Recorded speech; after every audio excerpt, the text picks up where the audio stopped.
there are 30 people.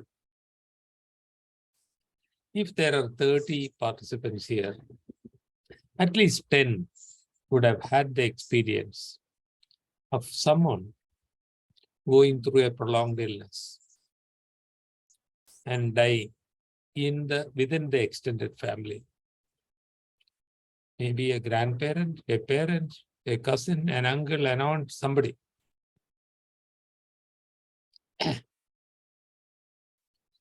Of those people, I ask,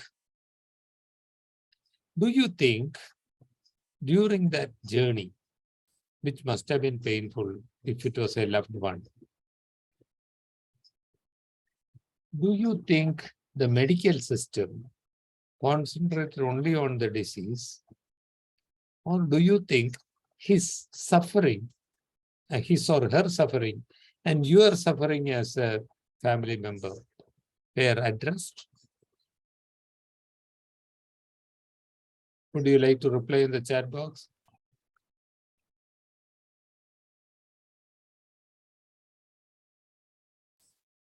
Or you want to unmute and answer my question?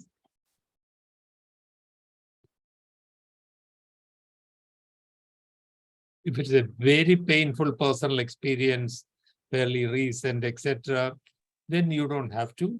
If not, what do you think?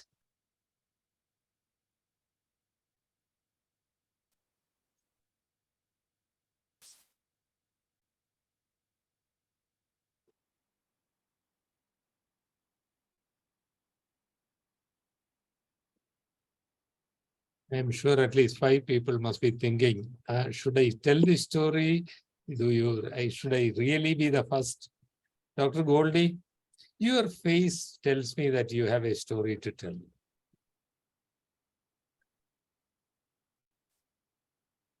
Please unmute and speak, Dr. Goldie.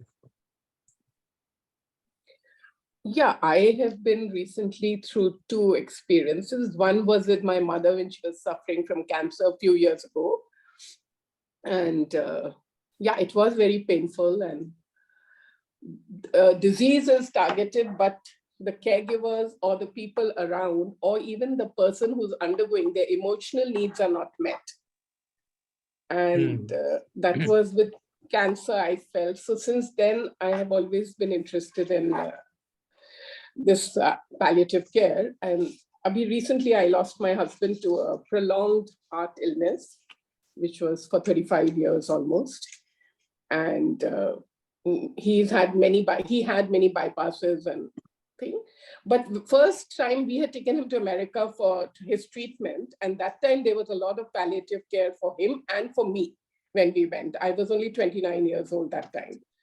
Coming back here recently when I lost him in the hospital, his pacemaker was giving trouble. It was a very, very painful experience. And I don't know, I thought palliative care would have helped. Is that your question? I mean, if you can ask me, I can just, it's anything, sir, you can ask me. I think you have answered my question, Dr. Goldie, and I am already feeling a bit sad that I raked up very painful memories for you. But you have answered the question, and I mean, much more than I expected. You compared with your experience many years back in USA, where your husband's cardiac treatment was combined with palliative care delivery. That in itself is a very important message that you are conveying. Most people associate palliative care only with dying, death and dying. And that's wrong. Yes, I agree totally with you, sir, because we need it while the person is going on, life is going on, and it helps a lot. It does, palliative care.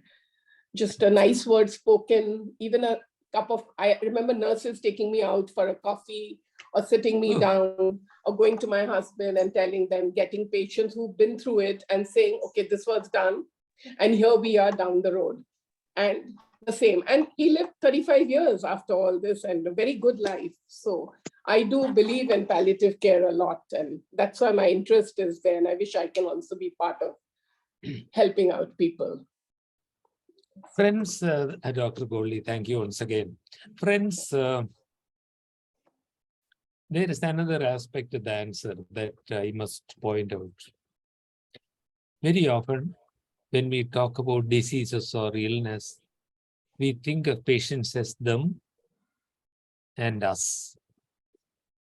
We are them.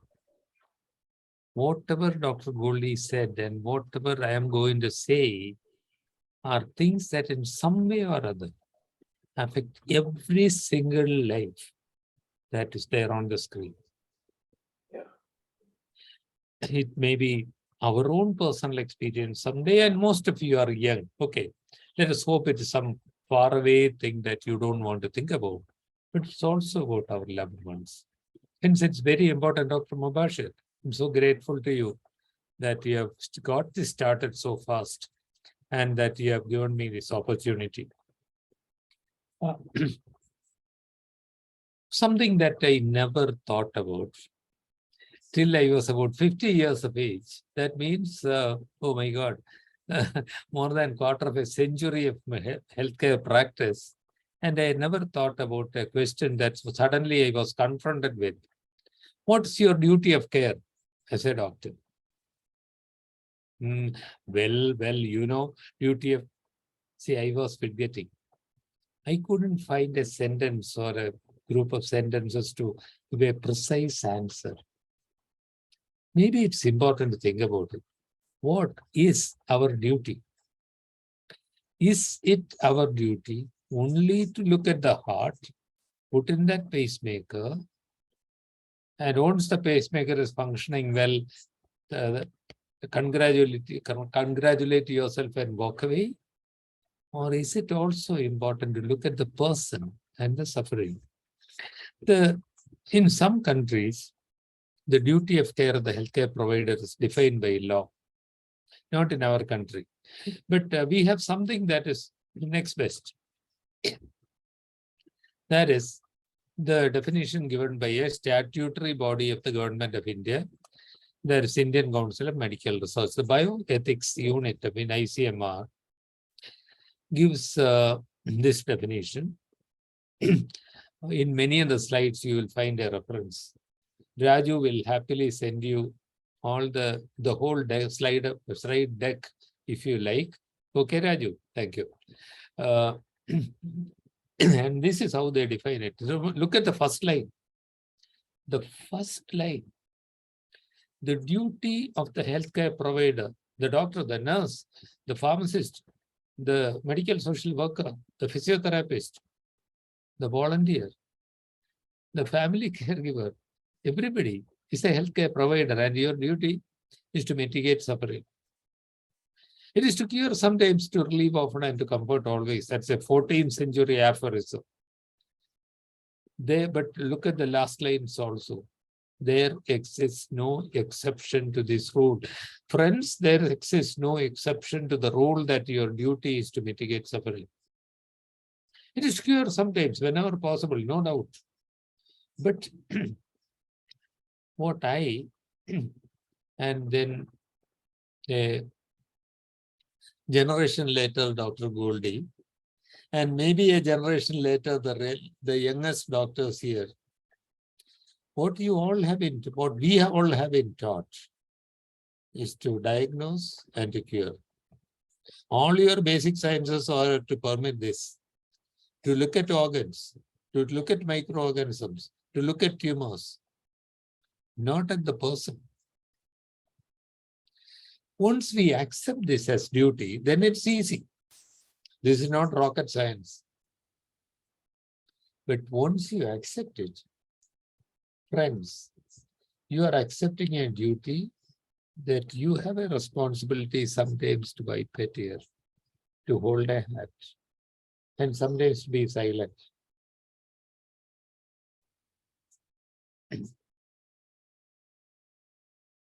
These are statistics from the Lancet Commission report of 2017. In low and middle income countries like ours, 51 million. And of the 7 to 10 million in India are in serious health-related suffering every year.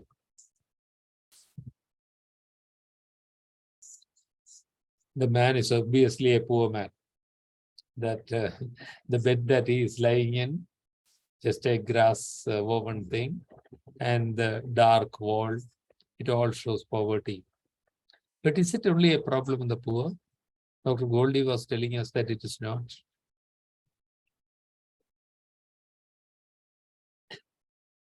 A bit of a shock to everybody. Hey, listen to this.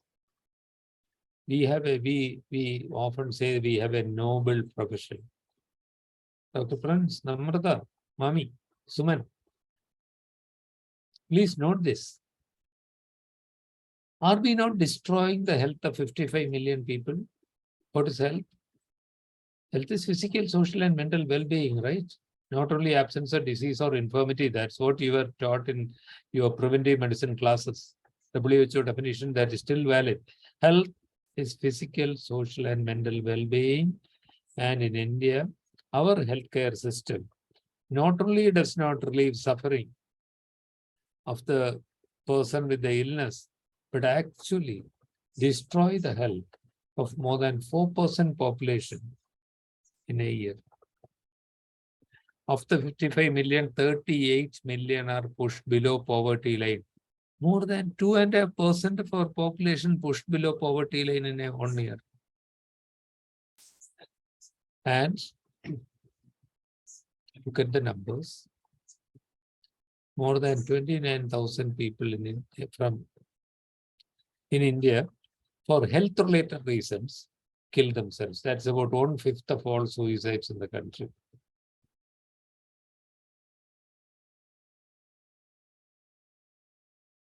But earlier I said this is not only a problem of the poor in India. This is Dr. Sankha. I wish sometimes you would get to see him. He is a Bengali oncologist who does charity work in Northeast India. And he says, sadly, that in India, the poor die in misery of neglect.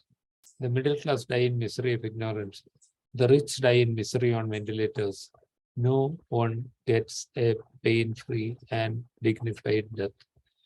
Dr. Goldie found palliative care during a cardiac procedure so many years back. And here, this is what happens.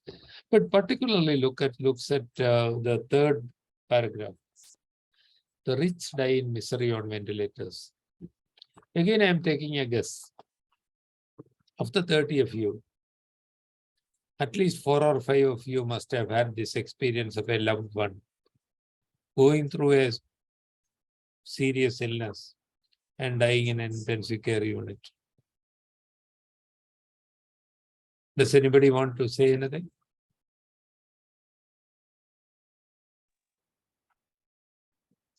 Good evening, sir. Hi, good evening. Hello. Yes, doctor. Sorry, my video is not working. What's your name, please? Nisi. Actually, yes, I would Nisi. like to share. My yes, name please. is Nisi Suman. Please, Actually, Nisi. now I'm working in AIMS Bhubaneswar as a dialysis in charge presently. But I had a same past in earlier when I was in 7th standard. I was the first child. My father was suffering from cancer, and my mummy was the only person. And we were here in Odisha.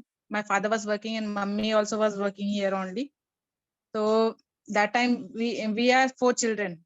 My youngest ones were in just 6-year-old.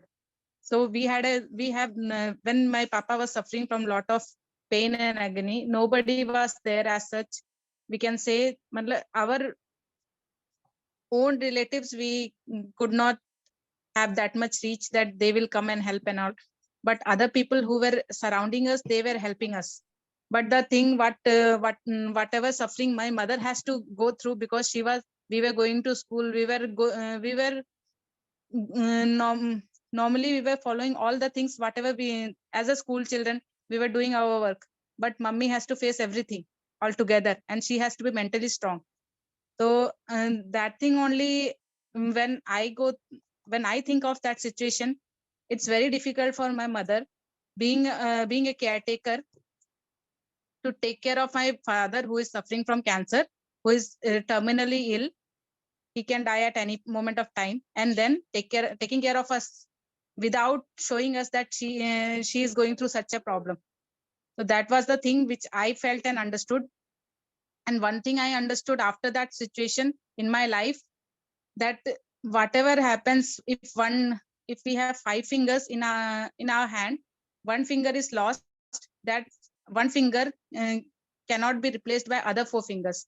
So every finger is important in our family. So that same thing, when now I'm working with CKD patients, they are palliative. We are not talking much about the CKD patients normally. CKD 5 patients. Hello, sir. Hello. Yes, we can hear you, Nisi. CKD, how many palliative care classes I have heard, whatever I have learned, but CKD 5 patients, nobody talks about it. Normally, everybody talks about the cancer and all that. So for my thing was that, as you quoted, health definition. As I worked in community also, and in hospital setting also, one thing I learned is, if we have to see a person, we have to see as a whole, in every aspect, spiritual aspect also, financial also, and then social, physical and mental also. So in our setting, what we do is, in our for CKD patients, we try to make their life little easier, so that they have to pay as less as possible, so that they can come to treatment, and whatever issues are there, we sort it out. But sometimes it is, being a caretaker, it is difficult, because it's a long-term process. We don't want them to die in a miserable death. So we are trying to help them, so that they will be able to live a long life, because their family is also trying. But only issue is, when we are trying, sometimes they are adamant, because it's a long-term illness and anytime anything can happen.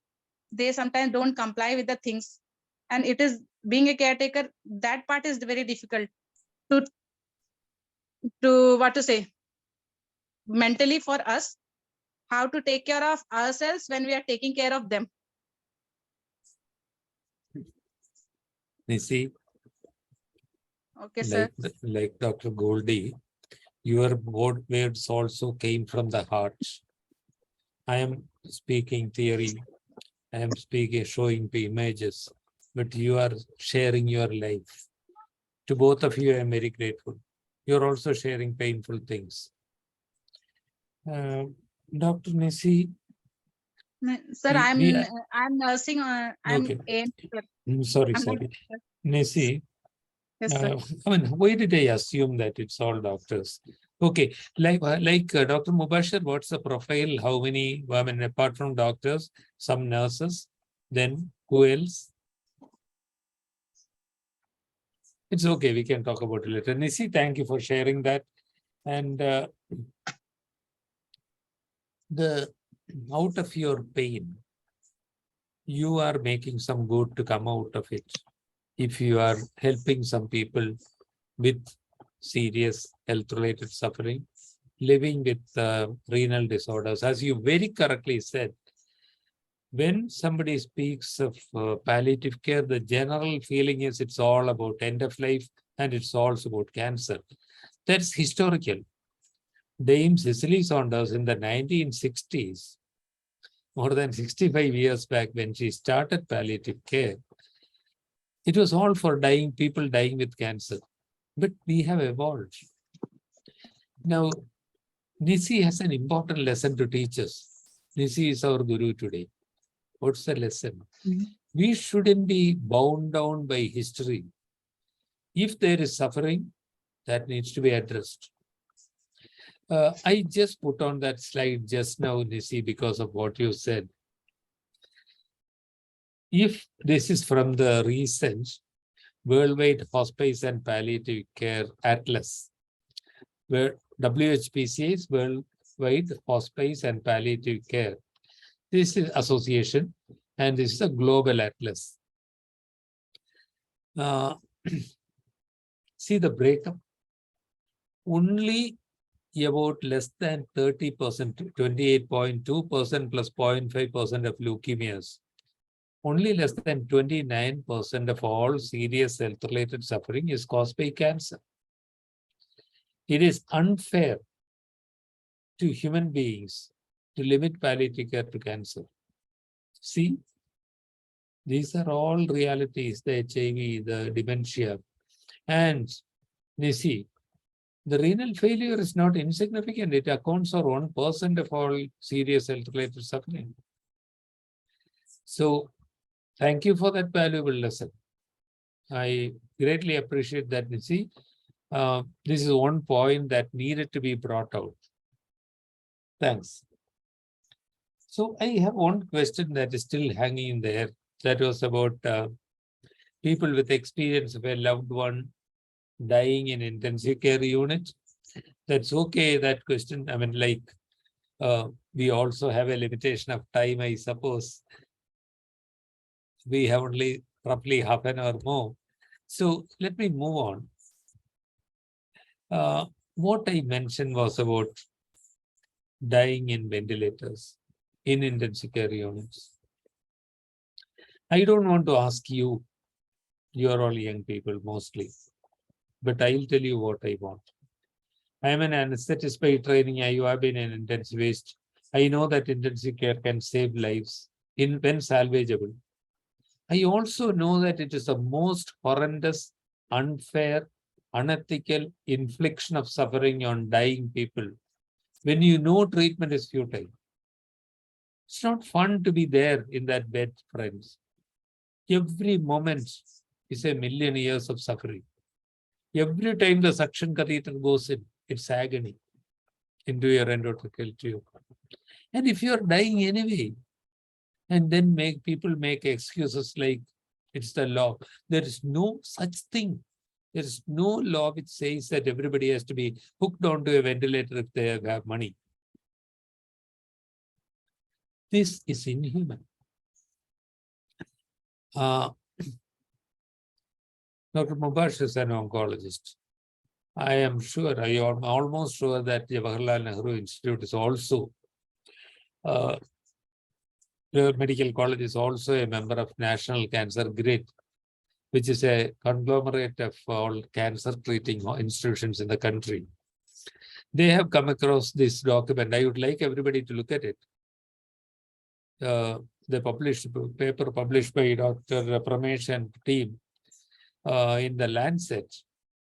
They have given 10 things that should not be done, to be avoided. And one of them is, do not treat patients with advanced metastatic cancer in the intensive care unit unless there is an acutely reversible event. And you know what happens in hospitals all over the country. What kind of treatment is given? We all sign the membership of National Cancer Grid, but we don't provide palliative care. We allow them to stretch out the dying process and agony over weeks or months, depleting the family's finances. And that's what we are doing. Remember the duty of care of the doctor.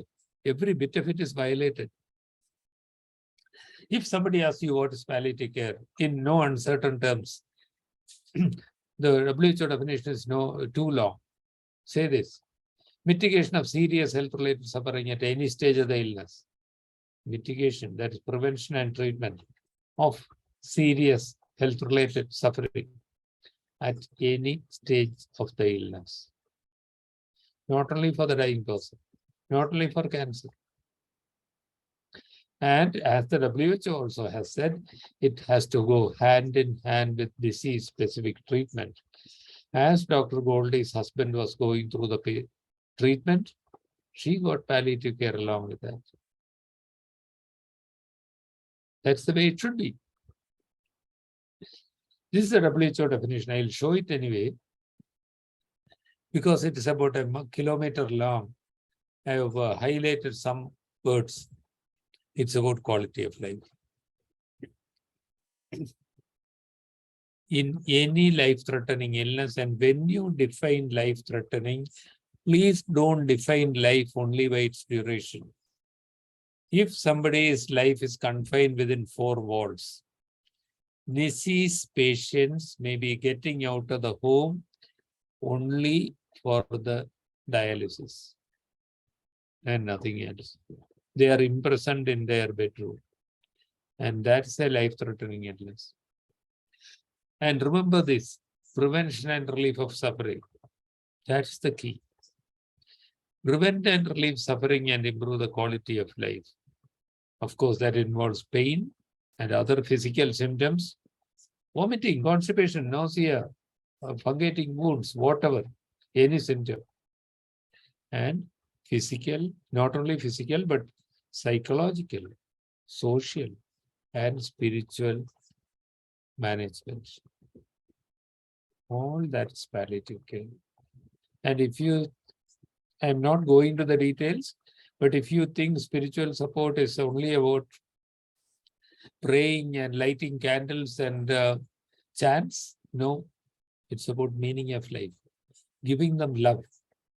Give them love and acknowledge their values, acknowledge their role in the society, acknowledge every positive in them. That's spiritual support also. Keep them connected to loved ones, to their environment. That's also spiritual support. So I'll repeat, WHO has added this sentence, palliative care is applicable early in the course of illness, in conjunction with other therapies that are intended to prolong life as chemotherapy and radiation therapy, as antiretroviral therapy, or as conservative kidney management, or hemodialysis or peritoneal dialysis, and includes investigations necessary for relief of suffering. So the age-old concept of initial curative care and then palliative care is not valid anymore. This is what we will follow. As the disease starts, as the suffering starts, palliative care starts. Towards the end of life, it may be mostly palliative care. You may still have some disease-modifying treatment like a palliative radiation or metronomic chemotherapy, but mostly it is supportive and palliative care. And Dr. Goldie got a cup of tea in the cafeteria from the nurses. That's palliative care. That's the palliative care that was lacking in Nisi's experience. Support for the people left behind. Palliative care does not end with the, starts at the beginning, does not end with the death of the patient, but continues as bereavement support. Which of course means that pain has to be treated. I'm not going to the 3 steps of the ladder now. I'm not going to the details of pain management. We don't have the time for that. But please note that in 2/3 of cancer pains and in many other types of cancer, including peripheral vascular disease, many neurological disorders, pain cannot be effectively treated without strong opioids, the class of morphine. What we do is just push our non-steroid anti-inflammatory drugs. When we do not treat pain adequately, what happens? You have prescribed on ibuprofen 3 times a day. They swallow 6 because they are desperate. And they all eventually end up in Nesi's room with renal failure. So we treat pain by providing strong opioids where necessary. When pain is mild, we may start with non-opioids and adjuvants, add weak opioids like tramadol later, or remove that weak opioid and switch to a strong opioid like morphine or methadone. I'm not mentioning fentanyl deliberately. That's usually a bit of the problem. Not always, but usually. It destroys families. 150 times more expensive per day as morphine.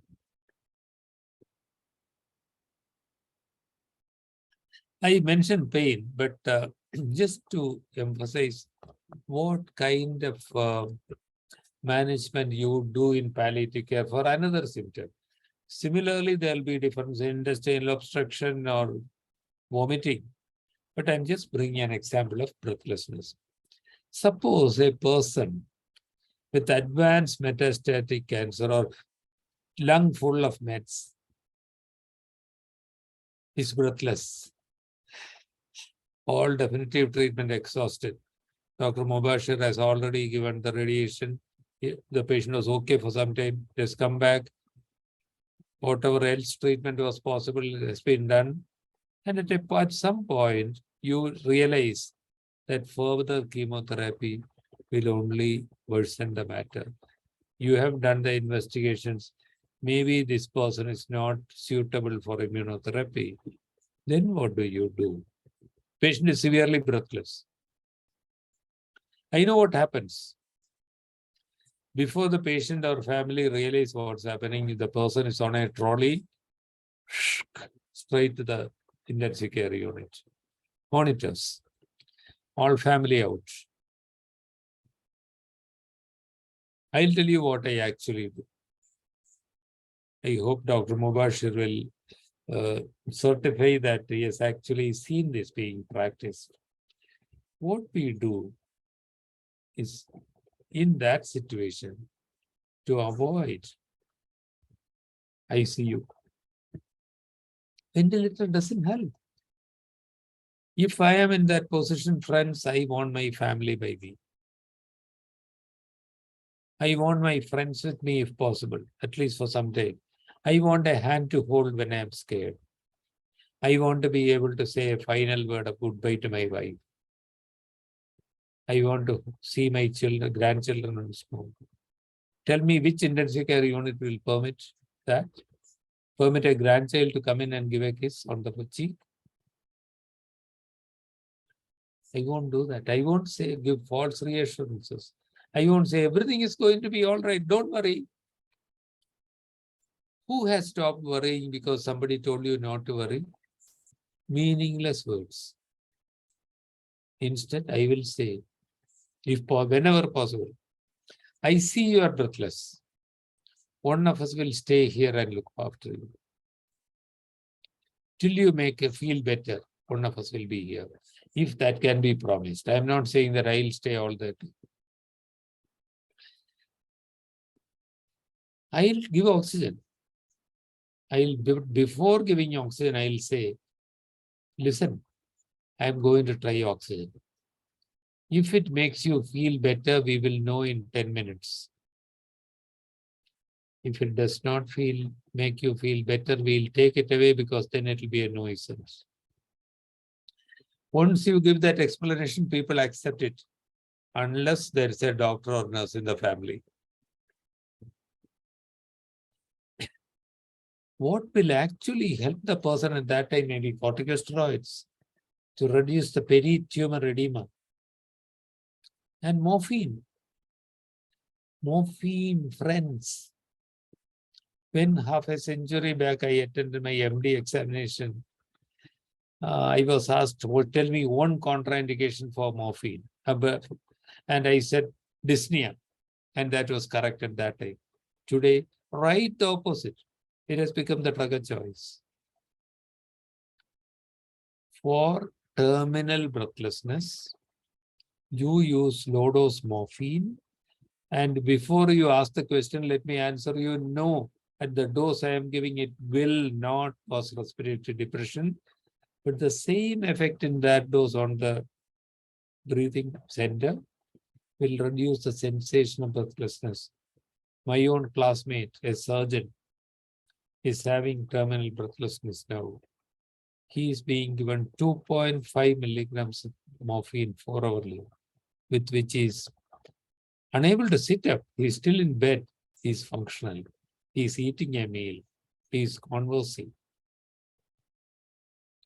I'm just saying, that whatever you have learned in your textbook of medicine, unless you are looking at the chapter on palliative medicine, may not apply in this context. Somebody answer this question for me. When should palliative care start? Raju, will you call out the answers as they come? Yes, sir. Yes. You can give the chat, your options in the chat, or you can unmute yourself and speak your answers.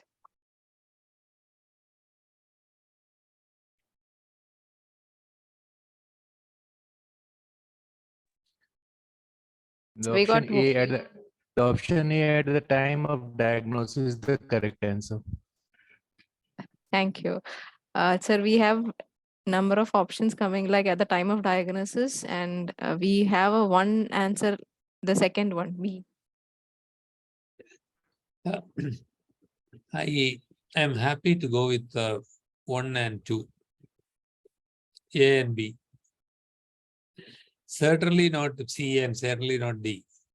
At the time of diagnosis, what WHO says. But even if you have take 3 weeks arriving at a diagnosis, I hope you will treat my suffering. I would prefer B, but at least A. Parul, I just saw your message, your chat message. Parul, you are everywhere. You have heard me speaking the same thing about 23 times by this time. So it's Great all, tolerance. Thank you. Thank you for being here, Parul. thank you Uh, so much, sir.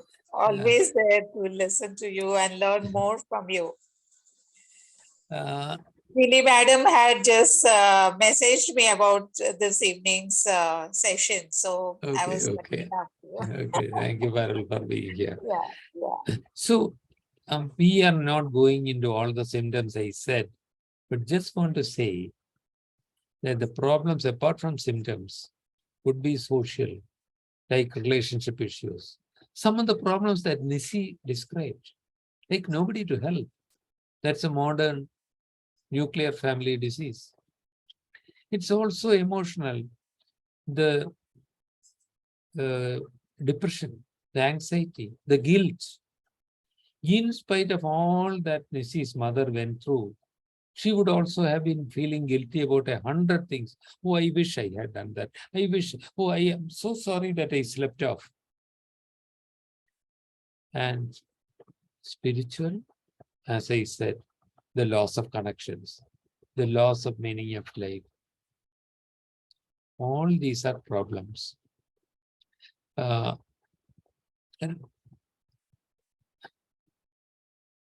Raju, if I stop the screen share, would you like to go through that video by Smriti Rana? Sometimes it's important to be silent. When people are in serious suffering, they take time to organize their thoughts, innermost thoughts, and bring them out. But as you saw in this case, if we medical people treat it only with the medicines, then some suffering cannot be addressed. And you may be wondering, how on earth can we do that? Make sure that the children get educated. Is it doable? Friends, we are doing it.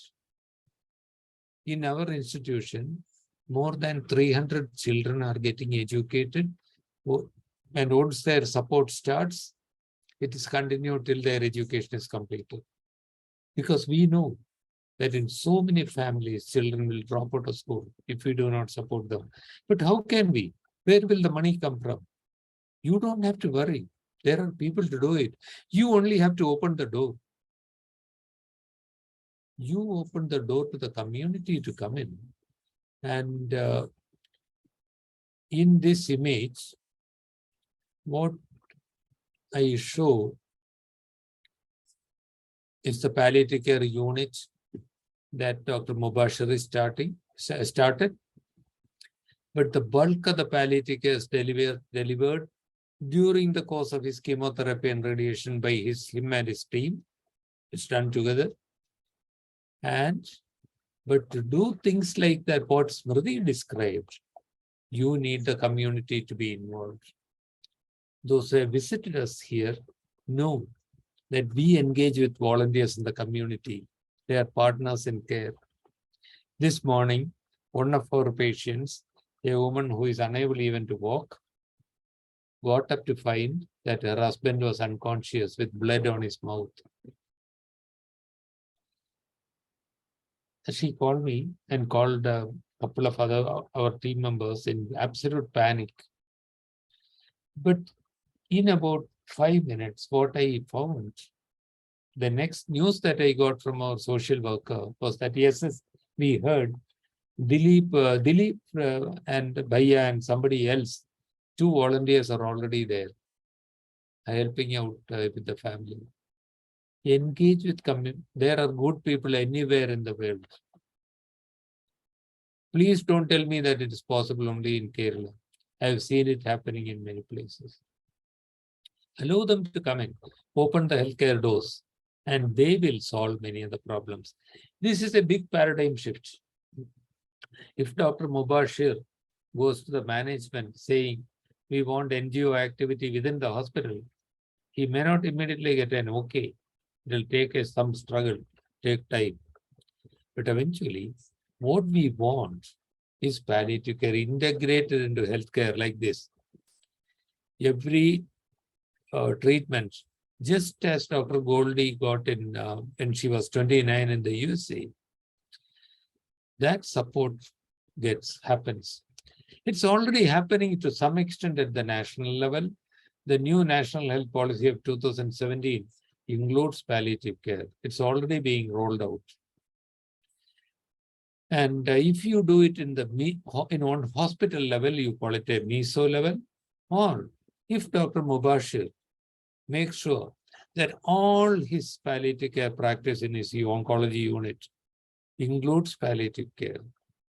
Every patient has a screening for serious health-related suffering, and that's treated. That's the micro level. So as I said, this is also already happening. The law governing opioids was implemented, amended in 2014. The National Health Policy of 2017 includes palliative care. I showed you earlier the National Cancer Guidelines are there to help us, including palliative care. And MBBS and nursing curriculum now have palliative care. 2019 onwards, 2020 onwards. A lot of enabling factors are there. Having said that, the reality remains that for 96% of Indians do not have access to palliative care. And friends, that's what you are all going to change. Thank you for listening to me patiently, and the remaining time, I'm happy to answer any question that you may have.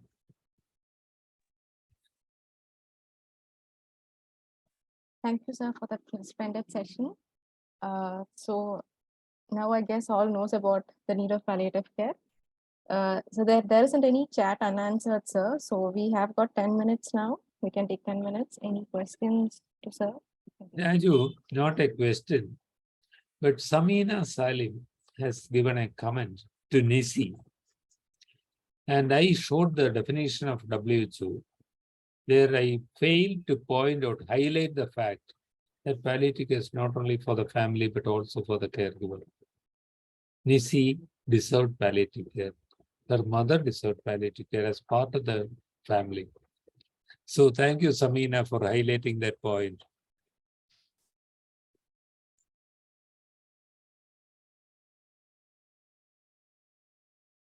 Oh, Dr. Samina is from Houston, Texas, at the USA at some ungodly hour, middle of the night. Maybe I don't know what time it is. Yes, Nisi, totally agreed. Dr. Madhuguru Sharma says, now I came to know palliative care includes not only pain relief to the patient, but also not only pain relief to the patient, but also treatment of other symptoms, psychological and social support and spiritual support for the patient and for the family. Thank you. Yes, sir. I am from Visakhapatnam. I associate with Dr. Anas Raju. I am a volunteer, sir. Oh, I see, Dr. Guru. I know of the remarkable and marvelous work that's happening in Vaishak. When a few years back, I had the opportunity to come and see it firsthand, but at that time you had not progressed so much. So happy to see the progress. Best wishes to you, to Raju, and all at Vaishak.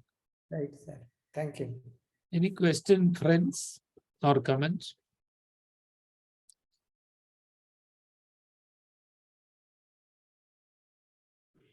Nisi says, I would like to know how else we can help the spouse to help the family after the breadwinner is gone. Most important, Nisi, is being there for the person. The routine in our institution is to give the family at least one call. I know that is grossly inadequate. When our patient numbers were smaller, we used to make at least one home visit after the patient's death. Sometimes you pick up pathological grief that has gone into the state of a clinical depression or anxiety state. So there are 100 things to be done. But so a call to them, just to let them know that we have not forgotten you. And sometimes they say, I'm not sleeping even a single day.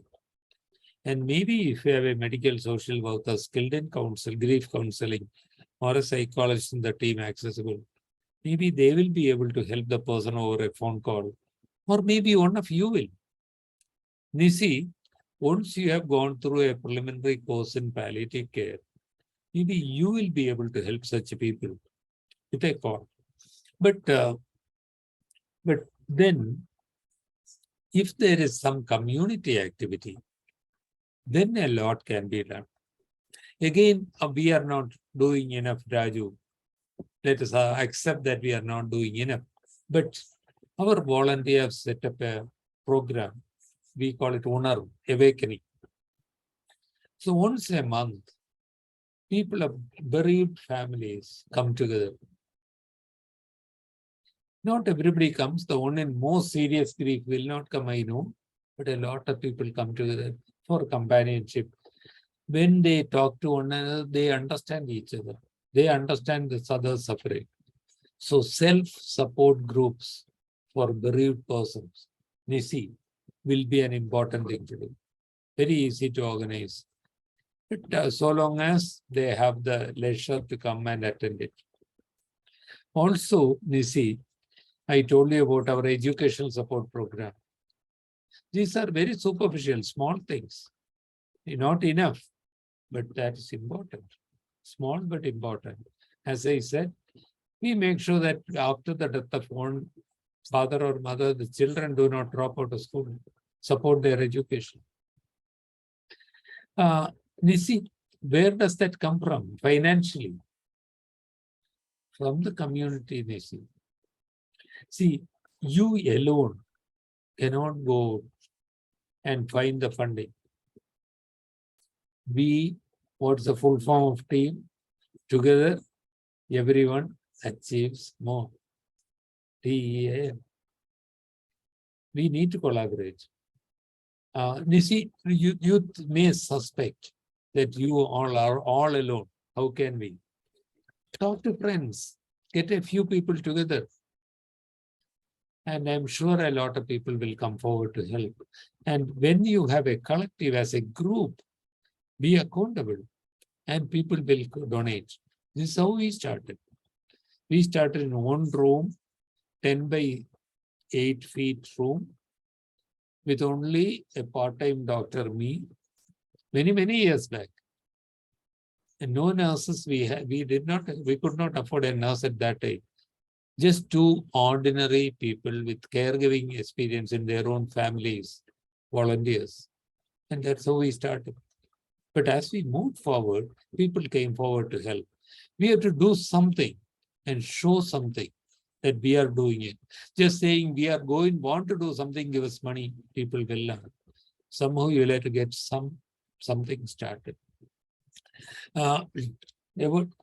in answer to also partial answer to Mrs. question, Dr. Mubashir, sometimes you should have a session on how to organize a palliative care unit. Your own experience can help, but also maybe others' experience also. But Nisi, once when our routine support is not enough, the patient whose husband died this morning, I told you, once when we found her, she was blind. She had been blind for 4 years. She needed retinal surgery. The hospital would not do it. Even the government hospital will not do it because she has no bystander. Her child was too small. We put up a social media post, got the money. She got a paid caregiver for 6 days and she got the surgery done. She saw her son after 4 years. Don't underestimate your own ability. Try to get a few people together, but sometimes social media appeals help to get started. But please don't do it just by yourself. Get a few people together. Otherwise, you may get so frustrated sometimes. And don't expect a pat on the back. In the beginning, you are doing something different. There will be people to throw stones. People will call you crazy. You are talking about a huge change in the society also. And then you remember the old acronym? First, they laugh at you. Can you see? Crazy girl. They laugh at you. They call you mad. But then they will get angry because you are asking them to change. Then they fight you. And then only you win. I'm not scaring you too much, I hope. But you have to go through those things. But if you believe in your own power, then you can do it.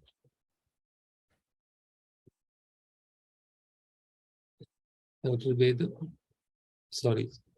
But how do you spell you pronounce your name, Dr. Sharma? Vaduguru? I am in Vadugur Sharma only. Vaduguru, okay. Little bit bigger one, VVLN Sharma. Vadugur. Okay. Okay. So I am Vadugur Sharma. I retired from bank, but after that I joined with 2014. I retired. I joined with NS Raju since 2015. So I attended your sessions at Vizag, sir. Oh, thank you, Dr. Vaduguru. Nisi, Nisi says, I just do my work and leave it to God. I had a different experience also. Dr. Vaduguru, just let me complete one sentence to Nisi. Nisi, I thought God works through people. Yes. You see, I had this experience of a patient being admitted, cursing God. God, there's no God. There's no God. There cannot be any God. What kind of God will do this to me? And 3 days later, she clasped her in the hand of one of our nurses in his and said, daughter, I thought there was no God. There is God.